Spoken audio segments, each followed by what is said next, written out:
Au nom de Dieu, le très miséricordieux, le tout miséricordieux Allah. Après, que le salut et la paix soient sur notre sauveur prophète Mohammed, les fils d'Abdullah et d'Aminata, depuis Mecque et Médine, a prêché, enseigné l'islam au prix de 1000 fois. Après, nos remerciements et nos salutations vont à l'endroit de nos maîtres, précisément à Seydi Cheikh Cherif Ousmane Madani Haïdara, les fils de Mohamed Madani Haïdara et de Aïchata Traoré, venant de Tamani, habitent Mali Bamako Baouni Djangnebou près de la colline. Après, mes chers croyants, vous avez devant vous votre élève, votre ami, votre fils, du nom de Cheikh Ali Badra Sangaré, venant de Serakoro Djadala, commune de Moulobougou, arrondissement de Bango, Sagle Djuela, région de Koulikoro, dans notre pays Mali, en Afrique.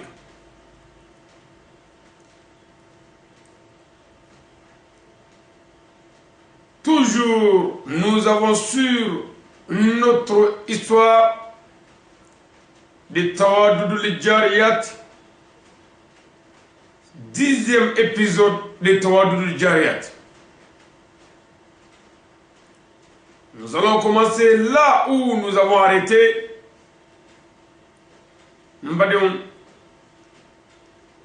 Anga Tawadoudou Djariyati Dauphin Tana Noye a cacheti numéro Tanae Abi fomi mako épisode temps Mbadion Nioye ne alaka djenye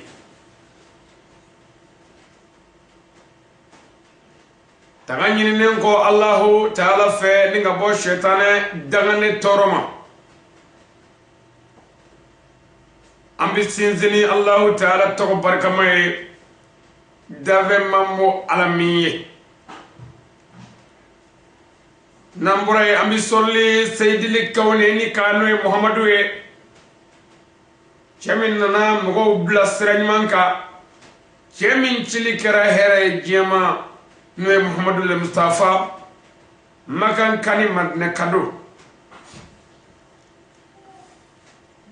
Namura edu Mbadeo ami bwema segi nyeshi ankala fauma kerengere ni nyana ele moro shiduda ila le kitabi wasuna esadu ziwaza nasrul haqq bil haqq wal hadi ila siratikal mustaqim as-sayyidi Cheikh Cherif Ousmane Madani Haïdara Mba fo ka barkada ka waliñman don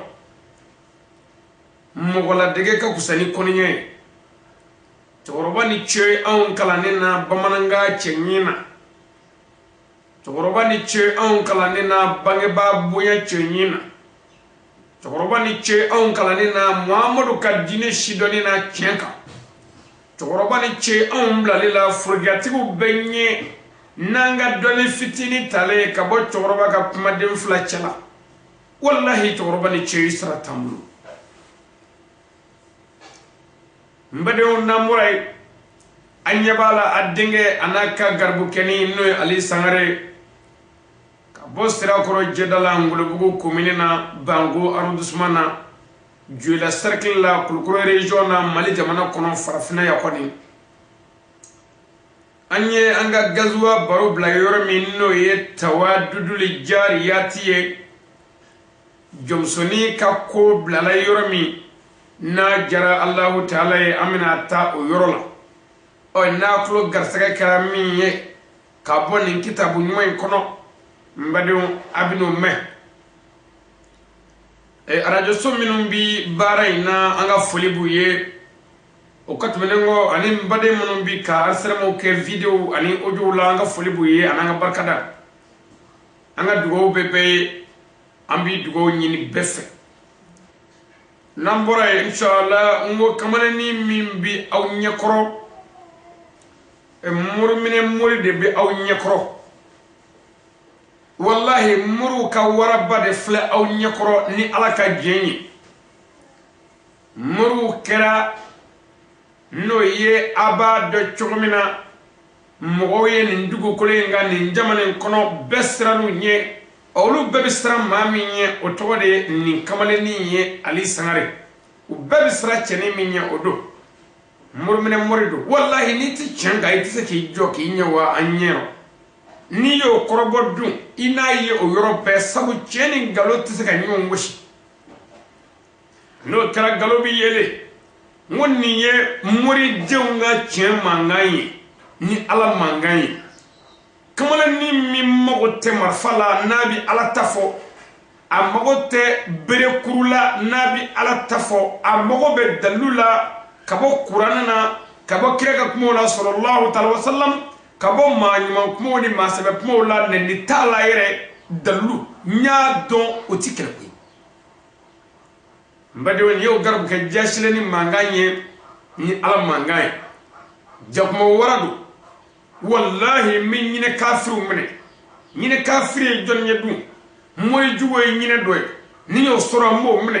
duma jugoy ñine doy ni yow soro mo mene subaga mo so ñimina ñine doy ni yow soro mo mene fama jugoy ñine doy ni yow soro mo mene nuwe ñere windo wallahi bu yele l'homme n'est ni son père ni sa mère mais l'homme n'est que soi-même mbadam cheti kuma chebengeleka ko alifa walma kaba walma yani ka karamo wallahi ni chedoy mimi adisi bushina yere ay tomi min do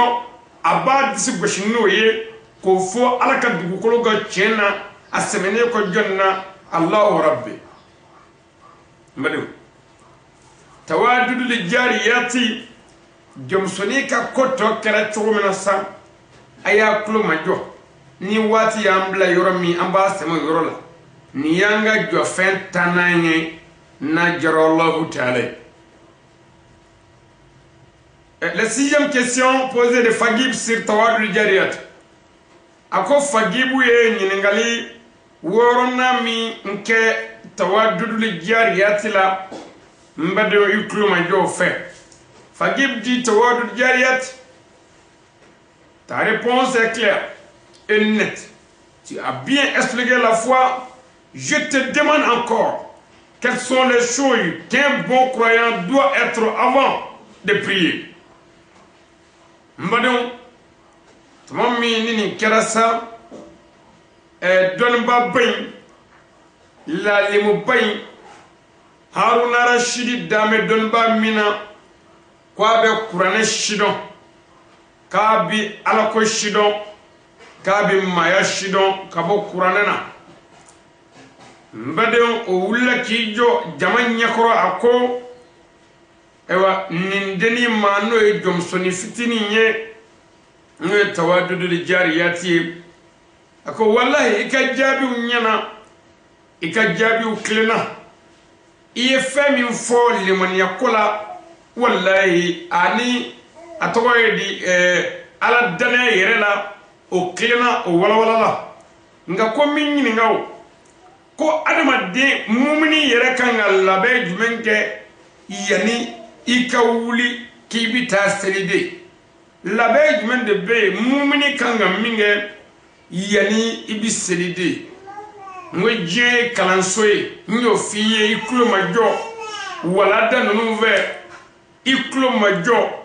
aywa bara nunve ibina famu soro sika festala ibini ka dine mbadum ñiningali dobe abi hakli de dayele ñiningali dobe abi mogo yere son kodona bo kodona yere nabi baro fon fenke abi kodon yi ubara kono mbadum wati temenena nya soro demson ngele do ka atoye di barakelo kele do ka kaba ke bora kono kaba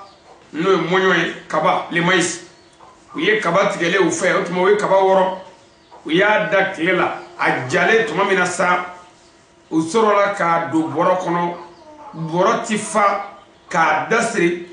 e bere kuru ta ubi ka kaba bo keme woro do nyoye uya tabugo abi bora yalama na ababugo abayi yalama na ababugo ako angram go nam ako wallahi ni to ko hali kolo kelenti yeni na dengisa keleme mina ko bere ba be bo sabu nyaasi bo bugo ko hali ni kolo bi songa munyongo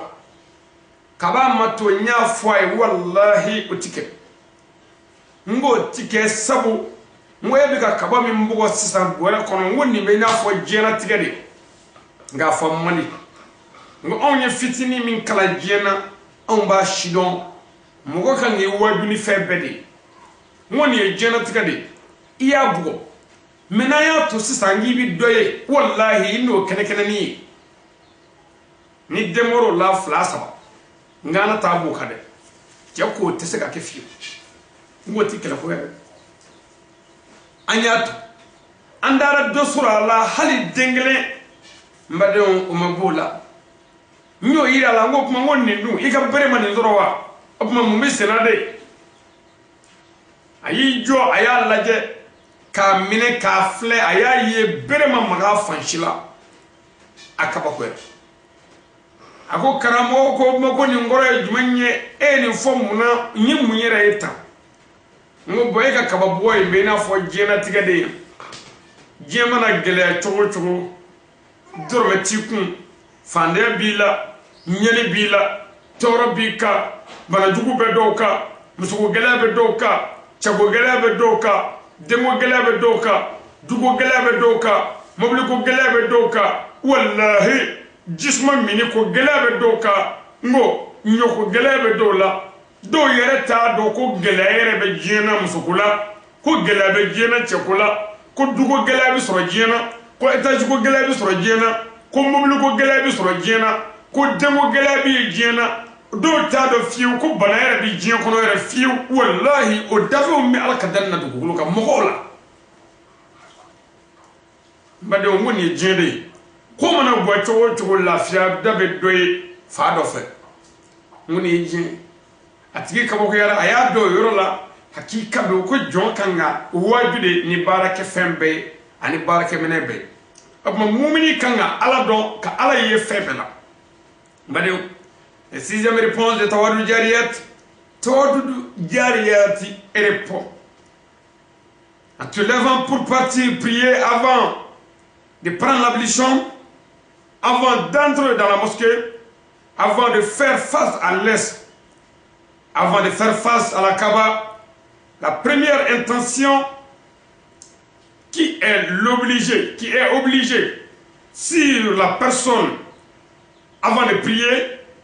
sur l'homme qui prie, de faire l'intention que tu vas te laver pour prier. Moi, je suis en train de me laver pour prier avec mon esclavage. Oh Seigneur, oh Dieu, le Tout-Puissant, je ne suis qu'un pauvre créature.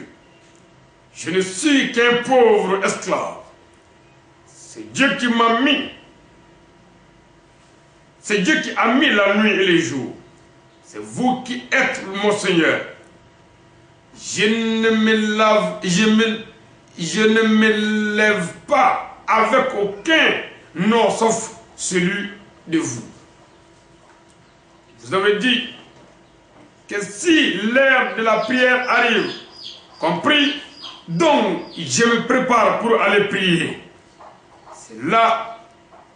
C'est ça la différence.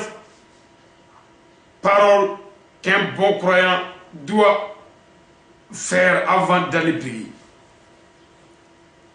Mbadon, c'est que Johnson ou la qui doit jamanya koro, comme il y a fait tout comme demisani mbogotigini fitinin do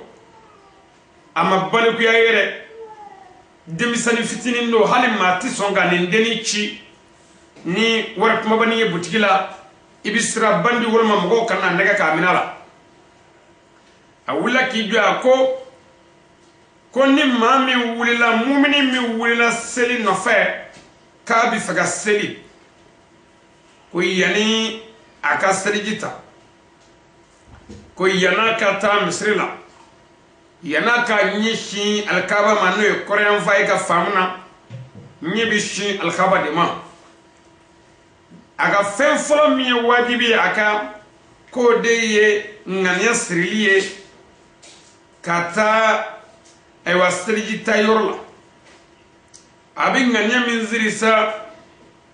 aba fo ala iga jonge jashile warma alayka joni jashile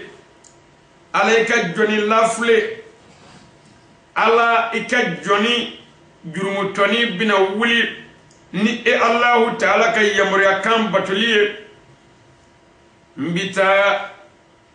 nserijita walma mbita njana bako ewa ala ikan sanuya ni bina ta serijita ibode ngani asri ala ikan sanuya kabo nogo bela jelela ala mi mbishuko ala mi duguje weka do ala mi dambaye ngami edema mawlini ma shitowe davan shitowe tendani ala tokote ka wuli ngomi tanyere samya wala sakana Allah ta'ala ka wati labatu no seli bado no kera ibi wuli ki labe otuma ka tay ka seljita ibi wuli ki labe ka tay ka seljita opma seljita la ni jobi ngane sri olma mumini bi ngane sri fon fana o de ye ala mina ni ko inke ala ye komi ya wajibiya ika donga chukomina ala ka don neti fuyi ika jonja shile ika joni la fule ko ala ika nyama ika mine ko de frofolo maintenant amna serum na sa la septième question posée de Fagib c'est tawaddu Fagib dit c'est très bien fait. Il y a une autre question. Quelles sont les différentes choses que Dieu a obligé c'est un bon croyant avant de prier? Fagibu wula ki do robe ako jomsonima ako tawadu jariyati ika ninjabi nyena ika ninjabi wala ika ninjabi fesera ika ninjabi famu sorola ninga nga ko mi nyini ngaw ko ala ye fen joli de wajibiya mu'mini kaw ni abna wuli ka selide mbade akana fon nyami nyona mu'mini pe islamé be différence babu ni nyonje danfara babe uni nyonche akana udo nyona fenjia kelentu ni ya me mu'mini de ye mogo min dara alala kadda ala kirala sallallahu ta'ala wa sallam ka je annege ko ala ye mi fo kulu ke asekola o to de ko mu'minun na ni chedo ni musodo obi wele larabu kana el mu'minatu les croyants les croyantes otuma fo mogo de kan fa muslimé joniye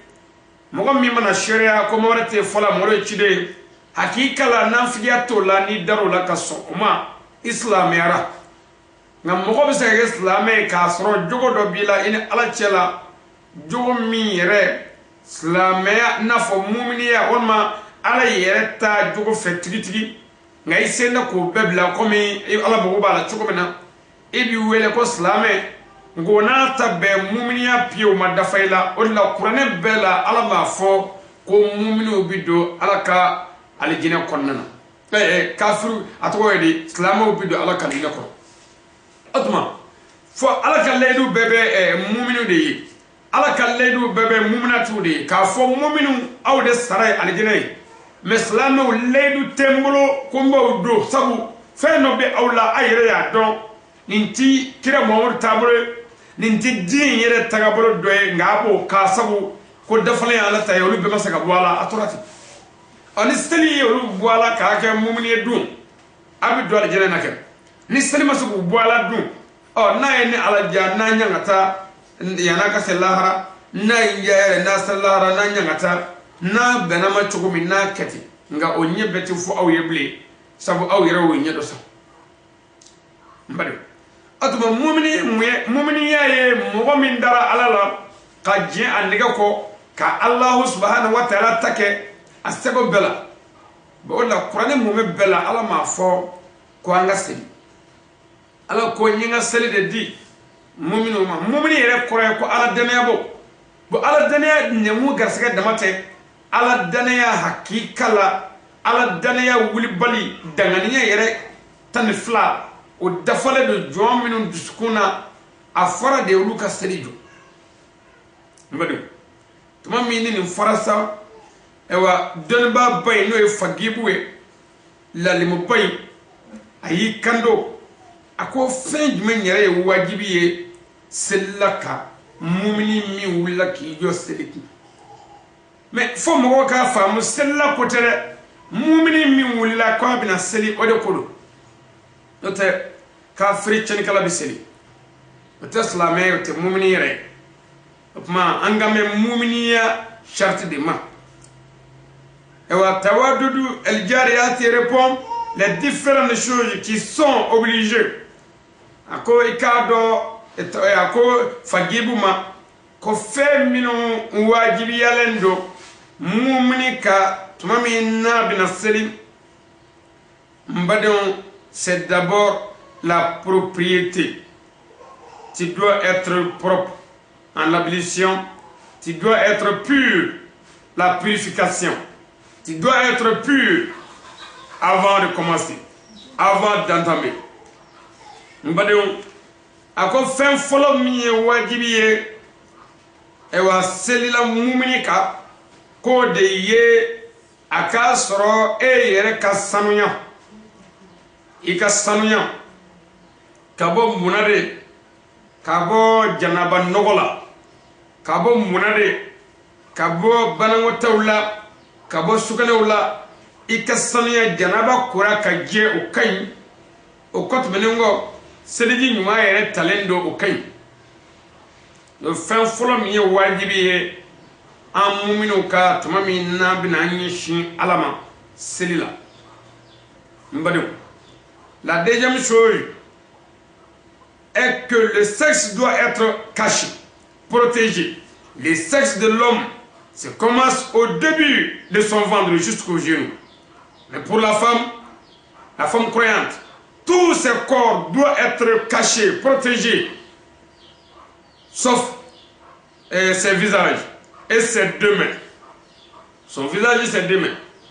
Mbadéon, à quoi fait flana mi wajibi mumini kani wula ki jo serife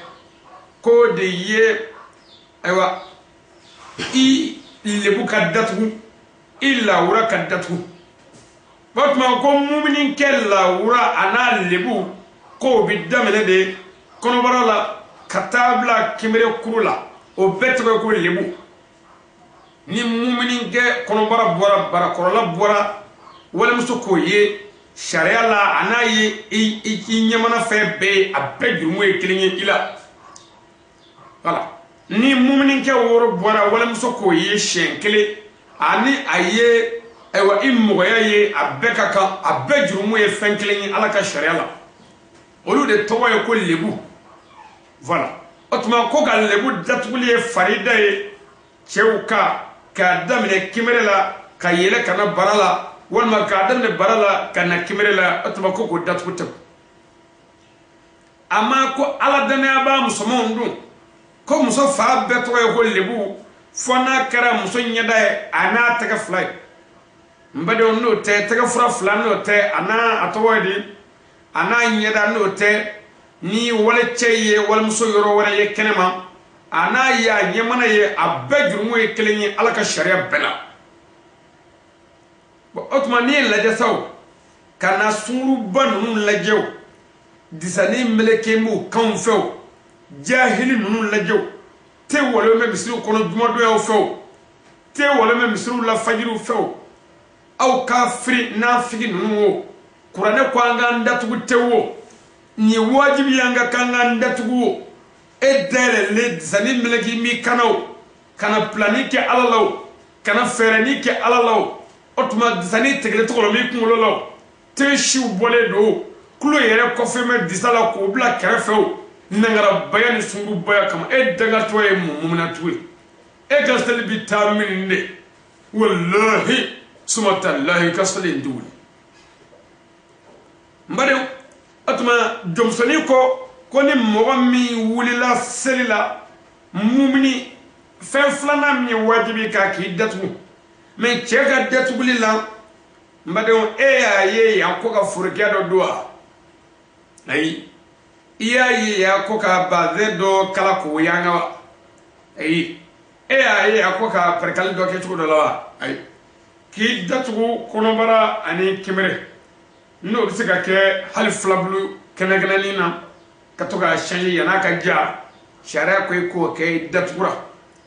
n'o bɛ se ka kɛ misi wolo la bagan wolo la o bɛ bɛn mɛ anw ka datuguli kɛra bi ka bazɛnbaw don n'i y'a gomi jalanen taamatɔ ye wagasa a bɛ sɛ kantigɛ nka jogo ka jugu bazɛn jukɔrɔ danaya b'a kan i ɲɛ ka ye la i b'a fɔ maa ɲumanba i b'a fɔ maa sɛbɛba nka walahi n'a ni muso fɛrɛla a bɛ kɔnɔ da la a tɛ fɔ o tigi ma ko mumini mumini bɛ siran ala ɲɛ de yɔrɔ bɛɛ la mumini b'a dɔn ala ɲɛ bɛ ale la sanga bɛɛ la mumini y'a dɔn walahi masa in a tɛ sunɔgɔ a tɛ jingɔ masa in ma ɲina yɛrɛ masa in tɛ ɲina yɛrɛ masa in ɲɛ bɛ ko la mumini y'o si bari ko nin ye fɛn filanan ye n'o ye wajibi ye mumini seliba kan bari fɛn sabanan sa la personne doit se méfier des habits tels que un nabi qui a de l'urine a ko selila mumini kan k'i janto fani nɔgɔlen la seli kuma fɛ muso den ye sugunɛ kɛ i ka fani min kan tuma min n'i wulila k'i jɔ seli la fɛn min ye wajibi kɛ o fani ninnu jateminɛ k'olu bɔ i la walima i ka ji bɔ o yɔrɔ ninnu kan i k'olu sanuya danganiya ka ye la banakɔtaa bɛ minnu na olu yɔrɔ janya i la i k'i yɔrɔ janya olu la sabu i k'a dɔn fɛn min ye wajibi ye an ka muminiya sira kan n'an y'an ɲɛsin Allahu Taala ma ni a ka seli ye k'an bɛn'o kɛ k'a bato o fɛn sabanan de ye ka an ka yɔrɔ janya fani nɔgɔlenw na fani minnu b'i la n'o nɔgɔlen don n badenw olu bɔ pewu i ka diɲɛ olu kɔ pewu f'i ka tila alabato la o ye fɛn wajibiyalen ye an ka o ye a sabanan ye n badenw i k'a dɔn fɛn min ye wajibi ye seli la mumini kan tuma min n'a bɛ n'i ɲɛsin ala ma seli la o de ye a naaninan de ye la personne doit se mettre dans un endroit pur n badenw a ko selila yɛrɛ mumininkɛ in yanni walima muminimuso in ko ale kan ka i janto seliyɔrɔ ko la seliyɔrɔ min ka sanu a k'o ɲini n'a y'o sɔrɔ a k'a ka seli kɛ ye mɛ o tuma a ɲinini de ye wajibi an kan mɛ n'i bi yɔrɔ la yɔrɔ min i yɛrɛ y'a dɔn yan yɔrɔ si man sanu n ba dɔn i ka seli wala ka masa in y'i da o b'i dɔn ka fɛn min ye wajibi ye mumini ka seli la ka yɔrɔ ɲuman ɲini yɔrɔ min ka sanu o tuma a k'a ka seli kɛ ye bon fo mɔgɔw k'a faamu tubabukan na n'i ko propre ani pureté walima purification fɛn kelen tɛ yɛrɛ bon a bɛ n'a fɔ ni maa min ko kokajɛ ani sanuya fɛn kelen tɛ kokajɛ ani sanuya olu tɛ fɛn kelen ye kokajɛ ye mun ye an ka faamu na mɔgɔ min taara ɲɛgɛn na an fɛ yan k'i ko sofalen ji la kocogo ɲuman na ka i ko safinɛ na k'i ko k'i jɛ ni safinɛ k'i kan ka bugubugu i kora ka jɛ n'i bɔra an b'a fɔ i kora an b'a fɔ i jɛra mais ala ni kira ye mun fɔ o la sallallahu alaihi wasallam o y'i kole k'i jɛ nga o ni i ka sanu walima o ni i sanuyana k'o tɛ kelen ye o tuma sanuya yɛrɛ ye mun ye de sanuya ye fɛn kora k'a jɛ ani fɛn sanuyana fɛn kelen tɛ pour i k'o faamu joona muso min bɛ laada la walima muso min bɛ ayida la muso min bɛ kalo labɔ la walima muso min jiginna a ka tile ma waati jan kɛ tile 40 ma se walima a jiginna dɔrɔn dɔgɔkun yɛrɛ ma se o tuma o muso n'o taara ko k'i jɛ safinɛ na i b'a ye a kora ka jɛ mais hali bi muso in a ma sanuya parce que nɔgɔw bɛ ka bɔ a la o ma jɔ n'o jɔra fana n'a bɛ n'i ko o kocogo ni safinɛ na koli in fana différence b'u ni ɲɔgɔn cɛ o koli in de k'a ɲini ala fɛ n bɛna taa n janaba ko ale kan sanuya ka bɔ nɔgɔ fitinin nɔgɔba la ale ka yafa ma n tɛ foyi ye i ka jɔn jasile i ka jɔn jurumutɔ ni jɔn lafileni kɔ n'i y'o ŋaniya siri janaba bi ko ji min na n'i y'o ji sɔrɔ ka taa janaba ko kocogo ɲuman na n'i bɔra ka na i mako safinɛ na nka i sanuyana a b'a ye ni mɔgɔ bɛ foro baara la samiyɛ fɛ bɔgɔ baara la tilema fɛ i b'a ye a ka faniw bɛɛ lajɛlen nɔgɔlen don nka fani ninnu bɛ siri fani nɔgɔ bɛ bɔgɔ de la nka fɛn sanuma de bɛ a la o kɔrɔ ye fani nɔgɔlen don bɔgɔ la nka fani yɛrɛ ka sanu hali bi a bɛ siri nka ni fani ni bo kɛra fani na banakɔtaga walima sugunɛ walima lawaji o de ye nɔgɔ ye an ka silamɛya kadiyaw la o tuma ko ka yɔrɔ ɲuman ɲini yɔrɔ min ka sanu i ka jateminɛ bɛɛ la ani ka yeli bɛɛ la o ko dɔnni ko don fɛn min ye wajibi ye mumini ka tuma min n'a bɛna seli ko de se mettre debout en priant si tu n'es pas malade a ko selila mumini yɛrɛ ka wuli k'i jɔ i sen fila kunna i selitɔ o ye wajibi ba de ye seliba mumini ka madama ni daruya gɛlɛn tɛ banana walima dancogo wɛrɛ la n'o tɛ ko jɔn ka wuli k'i jɔ i sen fila kunna farida don mumini bɛɛ ye ni daruya tɛ parce que n'a ma nin yɔrɔnin walawala an badenw a faamu ma nɔgɔ mɔgɔ min tɛ fɛ k'a faamu dɔ bɛna fɔ o tuma ko an ko minnu ka jɔ sen kunna o tuma ko ni maa min kɛra nabara ye dun e bɛ ka yɛlɛ nabaraw la olu y'a dɔn walahi an kan d'u ma wa ala yɛrɛ m'u fɔ yɛrɛ fiyewu mais e bɛ ka yɛlɛ o la de mais ala b'i dɔn o tuma n ka bɛ yɔrɔ jumɛn ma nin yɔrɔ in na an balimakɛ min an balimamuso min ala y'i da ni sen fila ye i ka kɛnɛ bana t'i la i k'i ye mumini ye n'i wulila k'i bɛna seli sariya ko k'i jɔ i sen fila kun mais masa min y'an da o ka nin je sen na k'o kɛ nabara ye o ka nin je ayiwa sen na k'o bila dugu ma o ka nin je kɛnɛya la ka ne sɔn kɛnɛya la ka nin sɔn kɛnɛya la o masa in ka na jɔ an ma k'an bɛɛ ka wuli k'an jɔ a sen kunna a ma nin yɛrɛ sɔn senna yɛrɛ o kɔrɔ ye jaa masa bɛ fɛn fɔ min yɛrɛ tɛ se ka kɛ maa fɛ o masa in ka bon masa in ka bon o tuma an k'a dɔn mɔgɔ o mɔgɔ n'i ka kɛnɛ mumini saritiya la mɔgɔ o mɔgɔ ye mumini ye n'i ka kɛnɛ n'i bɛna seli sariya ko wuli k'i jɔ i sen fila kunna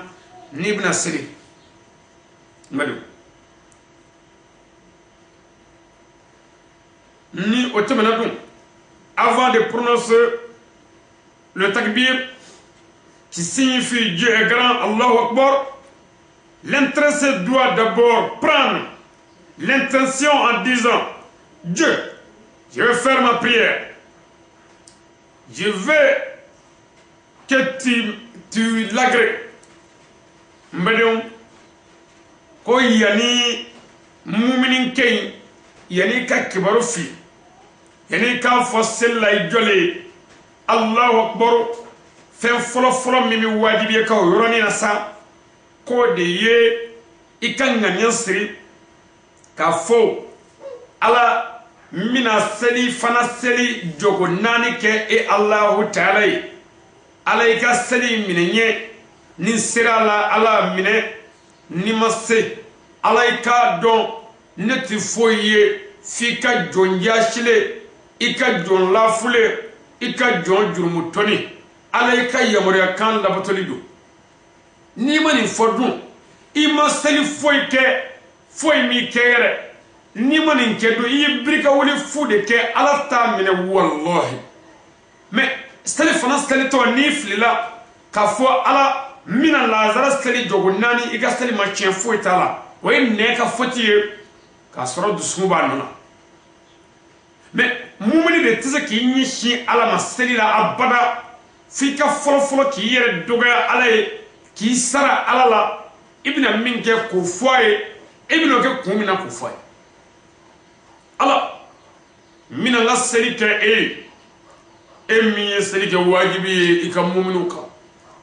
ika yamara ka Allah batalido alayka seli mineye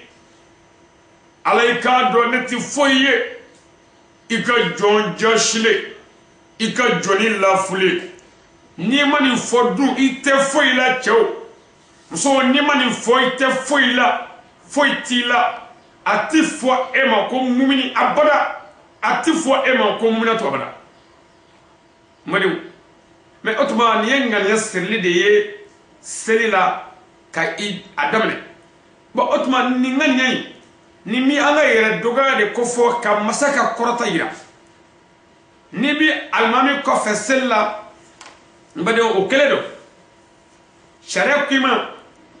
ibin ngane sri ko fa almami taka no ma ke ita fosla yani ni nana mistri kono masalan idono doro ko ala hakoro era no doro ala hakoro ikoni yibriki wi ti fue ma ko sella bi fue ma de go brika wuli foi tini de hanama che seko way tawra fa waylul lil musallin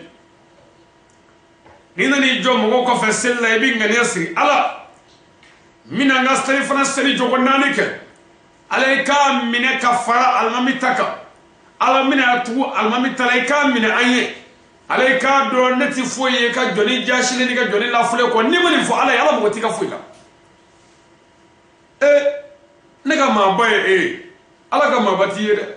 ite dore jini bogo nyamine ko ala buru koy I jugo de bisigi bunye ika yere doga de bisigi ala ki bunye ika yere lafu ala yere de bisigi ala ki bunye no te ite foye la wajitu leko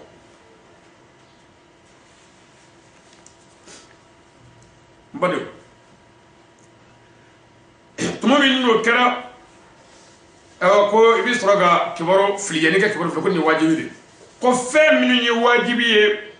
e mu'mini ka na wulila silla ko de nuyi jomsoni tawadudul jariyati kuti l'écrivain du livre a dit madame kitabu wala gibaya fo yorala lorsque Fagib a entendu le dit de tawadudul jariyat il a répondu tawadudul jariyat bonne réponse. Mais un bon musulman doit sortir avec quelle intention avant de partir dans la mosquée? Fagibu donba bengo ako tawadudu jariyati ma jabi nyanake nga ko minni nga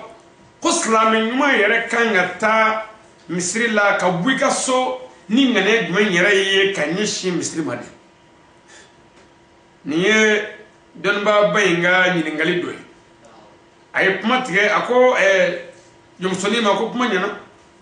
nga me nyini nga yore no ko ne ko don ba yere sadri mumni yere islamin ma bi bua so ninga ne jumanye kanyishi misri made mbadem tabati ko yorola ko tawaddu jariyati répond l'intéressé doit sortir avec l'amour du grand Dieu ako islamin nyuma wala mu'minin nyuma o de kan ga bua ka so ka nyeshi misri ma ni ala yere jati ka kanu e aduskuna ala yere kanu ka ka aduskuna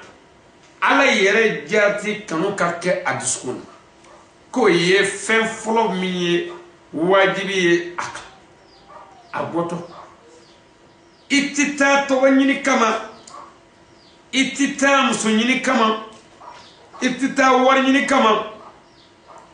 itita fosi kama fo ala yere kanu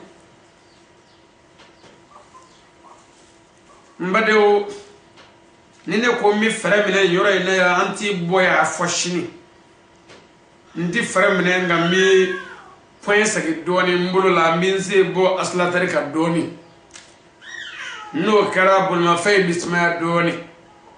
islamu aya tunga sumaya ya doni ntina fere mine bamanongo mogola degeli ka kustanna konyani adama de nyuma minge ka ladego nyuma ketola foka fi dala konya taka sadebulu ode bonya kabu o karama kabu faida kabu ni ka wuli ko kasa dogoya ka nani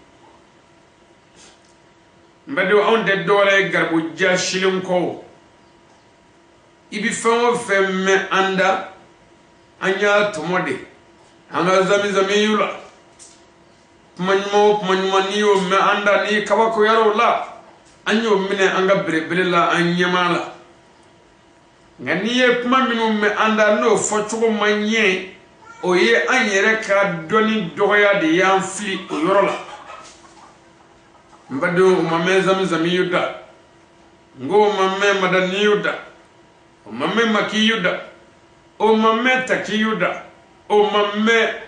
nasir la hake bil hakida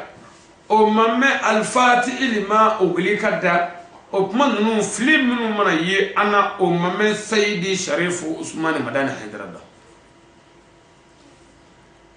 mbado me fa yoro men fiye ni yoro ina sade naga fere mamina de ma frère nye se boa ka doni e ga fa muna nye moto point segi doni kumina yoro ina e o don ko misri dunge tala de kanga ta ni ala yere zati kanuye ani ala che abiskun mbado otuma nini ngera mumini bochwe misri kono ay atu akasokono kanyishi ala kasuma misri nini ngera slamenyuma botwe akaso kanyishi misri ma eka ke ala kama ega duanga dugu labani anga capital kono bani anga region kono bani anga atwa district lu kono bani anga arrondissement kono bani anga commune kono bani eka ke ala kama eka tanga dugula tanga bugu daw nanga bugu fiawla nanga tugu daw labani misri bi fabe misri bi ta bloqué bi krambo mangame ni misri manga bora ni mami mana misri la ijare mede mbadum slame yo kodo dine ma utma am betara misri la ala jati de kama wa wallahi ni alado anti negebero daga butugu daka nanta ku misri ala jati kanu kama nim wodeti cheya ni halala de anga dugu kono anga kablo kono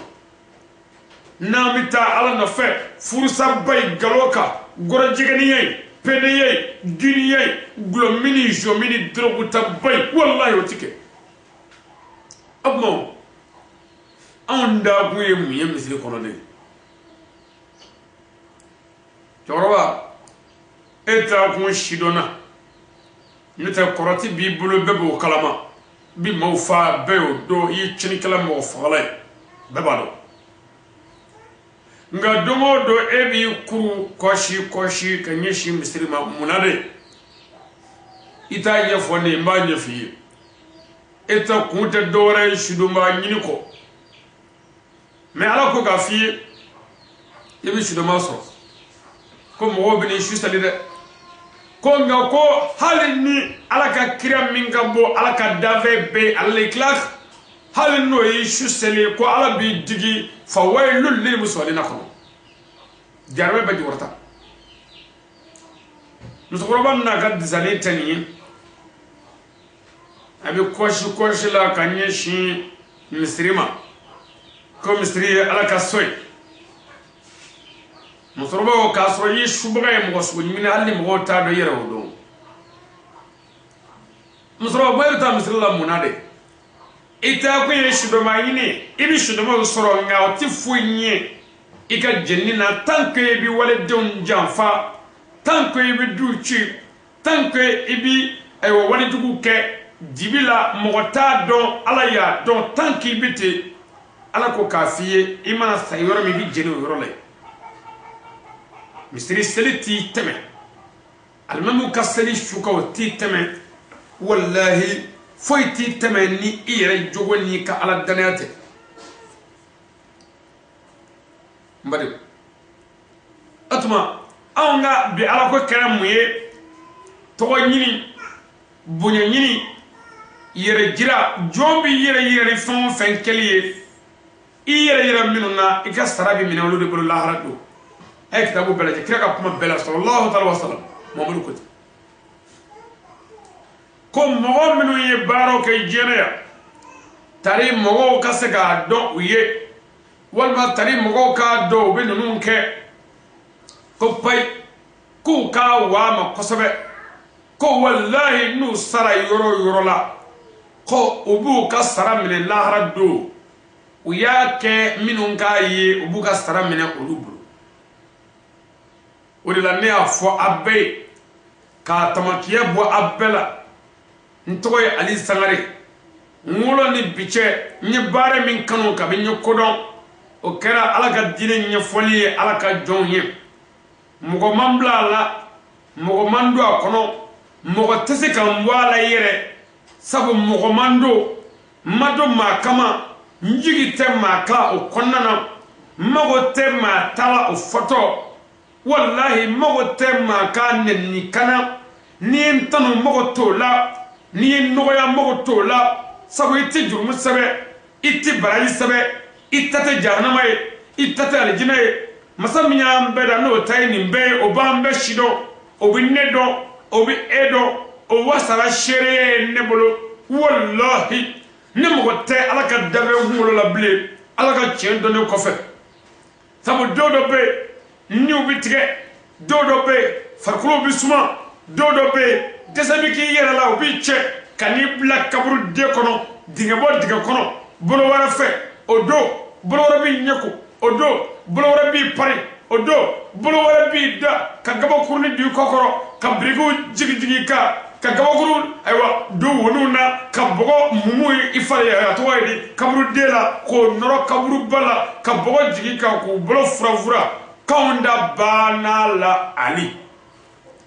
atobi ni daba alache min fo mogowe atobi ni alache minge mogola atobi ni alache minga alaka dagona otobi ni alache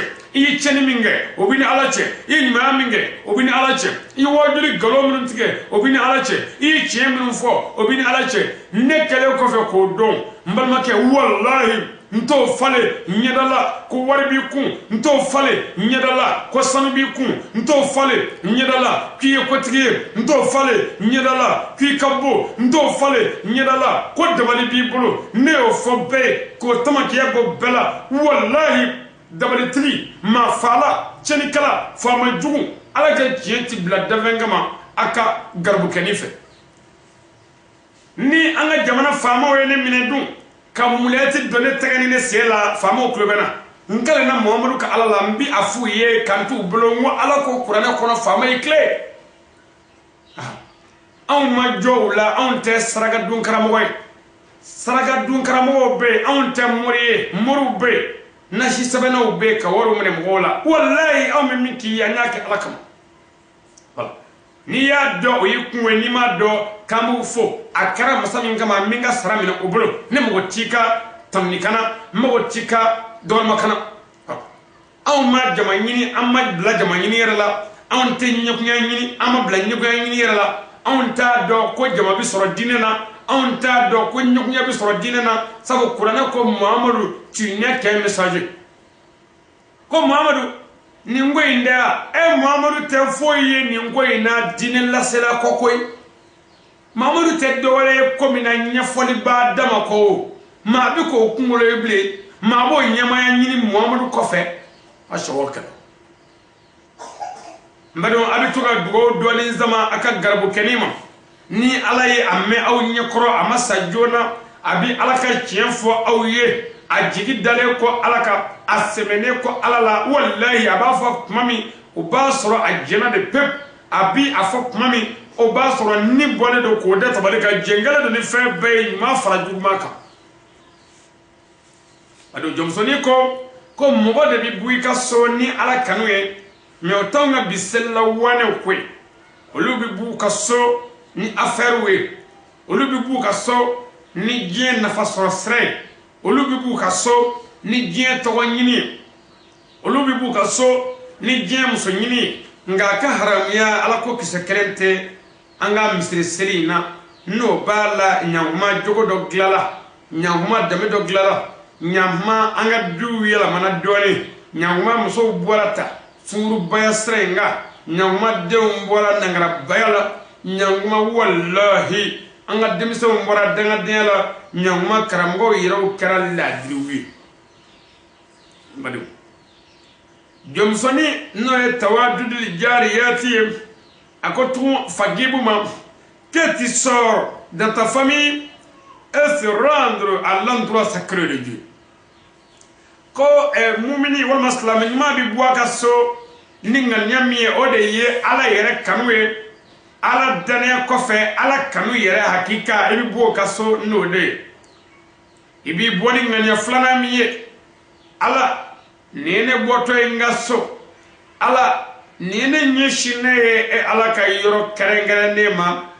Ala ka yɔrɔ sanuma Ala ka yɔrɔ belebeleba n'o ye misiri n badenw Ala ko cogo di Ala ko kuranɛ kɔnɔ les mosquées sont consacrées à Allah n'invoque donc personne qu'avec Allah Ala ko misiriw ye Allahu Taala ka sow de ye a kana tɔgɔ wɛrɛ wele o kɔnɔ min tɛ Ala ni kira tɔgɔ ye o kɔrɔ ye a kana filaningafo kɛ misiriw kɔnɔ badenw misiriw ye Ala ka sow de ye a kana fɛn wɛrɛ bato a kɔnɔ min tɛ Ala ye badenw misiriw ye Ala ka sow de ye a kana fɛn wɛrɛ bato a kɔnɔ min tɛ Ala ye ko misiri ye Ala ka so ye i bɔtɔ k'i bɛ nin ŋaniya kɔnɔ k'a fɔ n taatɔ don Ala ka yɔrɔ la n'o ye misiri ye mais ne bi aw ɲininka aw silamɛw ne bi aw ɲininka aw muminiw ne bi aw ɲininka aw muminatu ne bi aw ɲininka aw adamaden hakilitigiw ne bi aw ɲininka aw adamaden kalanbaw ne ko dugukolo min filɛ nin ye n'an b'a sanfɛ o ye jɔnni ta ye ba a ka président kɔni tɛ o i fa tɛ fana i ba tɛ i karamɔgɔ tɛ dɛ o tuma dugukolo nin ye jɔnni ta ye de kafiri ni silamɛ bɛɛ ka jaabi ye o la mun ye dugukolo ye Ala ta ye ne b'a ɲininka kun o tuma ni dugukolo kɛra Ala ta ye o e bɛ se ka so jumɛn jɔ Ala ka dugukolo sanfɛ o so in ye jɔnni ta ye de so min jɔra Ala ka dugukolo kan o so in ye jɔnni ta ye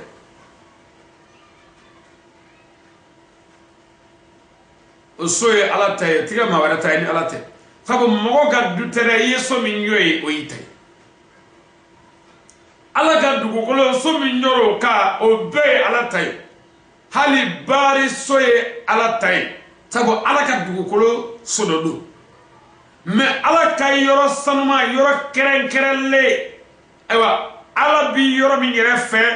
n'o kɛrɛnkɛrɛnla n'o ka sanu n'o de ye silamɛw ka rendez-vous yɔrɔ ye u bɛ ɲɔgɔn ye yɔrɔ min silamɛw bɛ ɲɔgɔn bilasira yɔrɔ min silamaw bɛ ɲɔgɔn kala yɔrɔ min silamaw bɛ ɲɔgɔn lakodɔn yɔrɔ min silamaw bɛ ɲɔgɔn ka lahalaw dɔn yɔrɔ min silamaw bɛ hinɛ ɲɔgɔn na yɔrɔ min silamaw bɛ magari ɲɔgɔn na yɔrɔ min silamaw bɛ seli yɔrɔ min ɲɔgɔn fɛ o tɔgɔ de ko misiri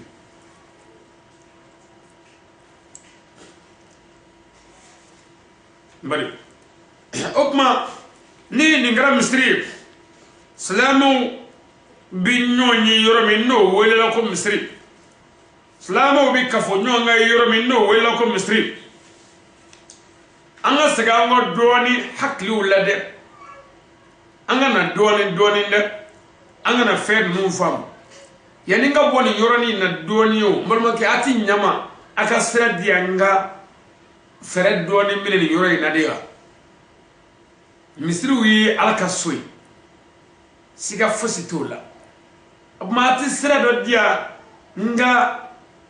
fɛɛrɛ dɔ minɛ yan hakilisigi dɔ kɛ yan n ka walawalali dɔ kɛ ne badenw ye yan n ka yɔrɔ dɔ tɛntɛn badenw ye mugu tɛmɛ na